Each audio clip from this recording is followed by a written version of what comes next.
The next adventure for the X-Men continues in X-Men number 2 with a cover date of November 1963 and is called No One Escapes the Vanisher. The X-Men are called by Professor X for a new mission. On their way back to the mansion, they're mobbed by new adoring fans. Word has gotten out about these awesome new heroes. Professor X's weird-shaped head assembles his team. He uses his telepathic powers to project a series of images on the wall. He's detected a new villain going by the name of the Vanisher. The Vanisher told the police he was going to a bank to rob it. They thought he was just another costume nutcase. When the Vanisher got to the bank, he had a gun, so the security guards told the teller to give him the money. But if things couldn't get any weirder, the Vanisher put away his gun to count the money. The guard said they would just take him out when he gets outside, but that's just it. He never went outside. He just vanished in the blink of an eye. The professor believes the Vanisher to be a mutant, and to take him down, they need a specialized form of training. To the danger room. The team trains in stamina and speed to keep up with this new foe.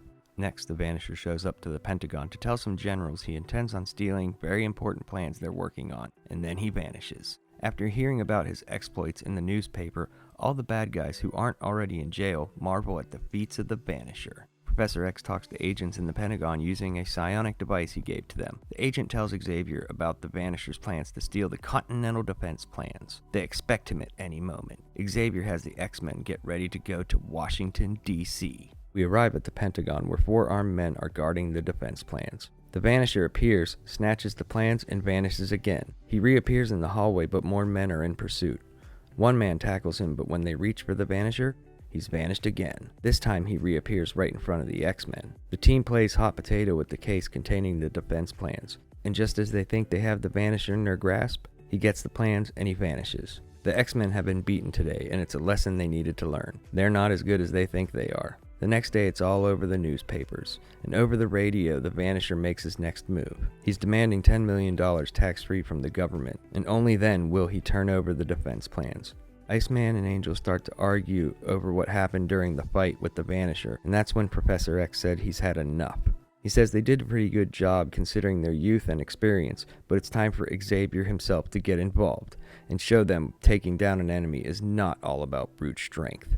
The professor shows the team how fast the Vanisher is, and nothing that they know of can keep up with his speed. So here's the plan.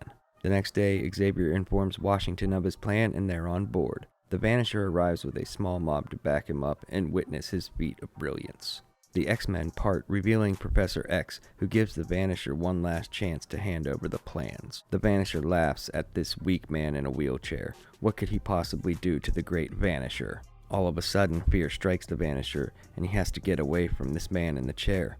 What? I can't vanish. Wait. Who's this man in front of me? Who am I? What am I doing here? The X-Men are confused as to what just happened, but the mob, fearing that they lost their meal ticket, pick up their guns and start a fight with the X-Men.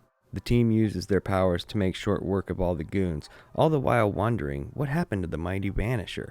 Jean is the first one to realize that the professor defeated the Vanisher using his mental powers to make the Vanisher forget who he is, let alone the fact that he has mutant abilities.